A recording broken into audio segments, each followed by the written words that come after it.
So Not that's really, because you didn't have that kind of thing beforehand.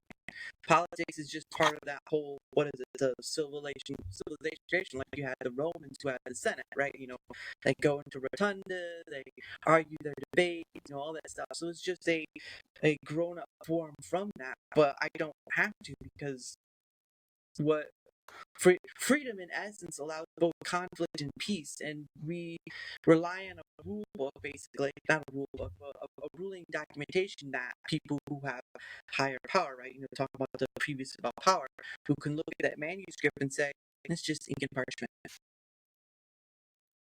interesting. What's So that? you're saying you claim your personal individual autonomy and the rule book doesn't really affect you, but one Not day it could by not force. to me, but people who have power, right?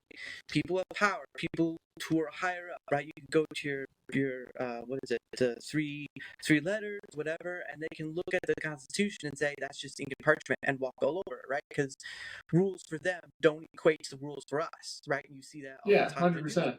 Yeah. Yeah. So not to me, but to people who have more power, right? People who have whatever, they can look at the documentation and say this is just ink and parchment. And at that point, it doesn't matter anymore. Those rules are just guide. It's like in the Pirates of the Caribbean, right, where they talk about parlay, but then they just say it's just guidelines. That's Yeah. basically what it is. Yeah, I mean, and that's what happens at the top levels all the time. You could just say that about all the rules and all these streaming platforms that are just guidelines.